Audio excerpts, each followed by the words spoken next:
आपल्या सोबत आहेत भाजपचे नेते आमदार आशिष देशमुख। आशिष भाऊ, मुख्यमंत्री देवेंद्र फडणवीस यांनी मंत्रिमंडळ बैठकीत काही मंत्र्यांना जे आहे ते अक्षरशः सुनावलं की कुठली शब्द जे आहे ते खपवून घेतले जाणार नाही, वर्तणूक खपवून घेतली जाणार नाही, काय सांगा? आणि बघा, नक्कीच सर्वाधिकार मंत्रिमंडळाचे हे मुख्यमंत्र्यांकडे आहे।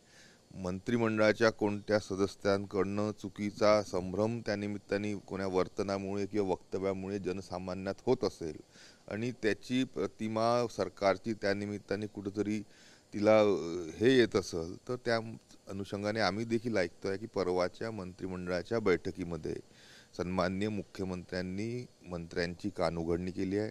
मला पूर्ण खात्री आहे की याच्यानंतर अशा प्रकारची वर्तणूक किंवा वक्तव्य हे कोणतेही मंत्री करणार नाही आणि जबाबदारीने ह्या राज्याचा गाडा हाकत असताना वेगवेगळ्या विभागाच्या गैरसमजूत जनसामान्यांमध्ये आता नक्कीच होणार नाही। मुख्यमंत्र्यांचं लक्ष आहे मंत्र्यांवर, आमदारांवर महायुतीच्या? आणि स्वाभाविकदृष्ट्या मुख्यमंत्री हे राज्याचे प्रमुख आहे। त्यांच्या अधिकारामध्ये येणारं मंत्रिमंडळ असेल की आमदार सगळे असतील, यांनी जबाबदारीने वागलं पाहिजे, बोललं पाहिजे। ह्या संदर्भामध्ये त्यांची आमच्या सगळ्यांवर तीक्ष्ण नजर असणं हे स्वाभाविक आहे आणि त्या निमित्ताने ते अजून जास्ती कडक होणार आहे।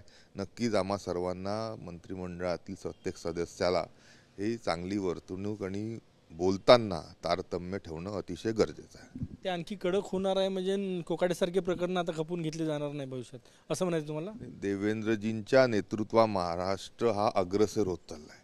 विकासाच्या दृष्टीने अतिशय मोठे पावलं उचलत असताना महाराष्ट्र आता थांबणार नाही ह्या पद्धतीचं त्यानिमित्ताने कार्यकाळ हा आपण आता त्यांचा सुरू झालेला पाहतोय। ह्या सर्व संदर्भामध्ये कुठं चुकून काही कोणी बोललं असेल, काही वर्तन केलं असेल, काही वक्तव्य केलं असेल, त्याच्यामुळे अनावश्यक जे वाद निर्माण होत आहेत ते न झाले पाहिजे। त्यासाठी त्यांनी अजूनही जास्ती कडक व्हावं अशी आमचं तरी मत आहे। त्यांचा वॉच फक्त भाजपच्या आमदारांवर, मंत्र्यांवर आहे की महायुतीचे सगळेच? नाही, स्वाभाविकरित्या राज्य सरकारमध्ये सहभागी असलेले सगळे पक्ष आहे आणि त्यांचे जर प्रमुख आपण सन्मान्य देवेंद्रजींना बनवलं आहे आणि चांगल्या गोष्टीसाठी जर त्यांची आपल्यावर नजर राहणार आहे तर कोणीही याच्यामध्ये वाईट वाटून घेण्याची गरज नाही।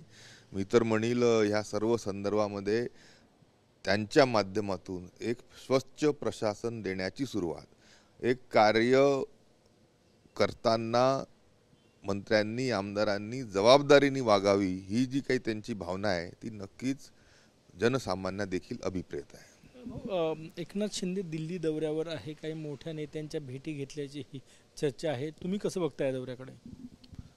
शिंदे साहेब कशाला गेले, त्यांच्या विभागाच्या कामासाठीच गेले असतील असं आम्हाला अपेक्षा आहे। त्या संदर्भामध्ये मी काही बोलील असं मला काही त्याच्याबद्दल माहिती नाही। संजय राऊत म्हटले की जे शिंदे गटाचे मंत्र्यांचे प्रकरण बाहेर येत आहे हे एकनाथ शिंदे यांच्यावर दबाव निर्माण करण्यासाठी प्रकरण बाहेर काढले जात आहेत। असे कोणते प्रकरण मोठे आले असं माझ्या तरी दर्शनात आलं नाही।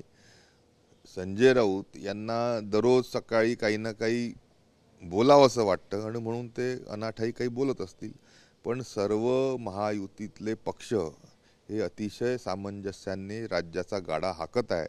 मुख्यमंत्र्यांच्या नेतृत्वामध्ये दोन्ही उपमुख्यमंत्री आणि त्यांचे सर्व मंत्री, आमदार हे अतिशय चांगलं काम करत आहेत। ते संजय राऊतांना सतत खूपत असतं आणि म्हणून काहीतरी विघ्न संतोषीपणा संजय राऊत जे करतात तो त्यांनी आता तरी थांबवावं। खूप खूप धन्यवाद। कॅमेरामॅन सचिन सायांसह गजानन माटे, TV9 मराठी, नागपूर।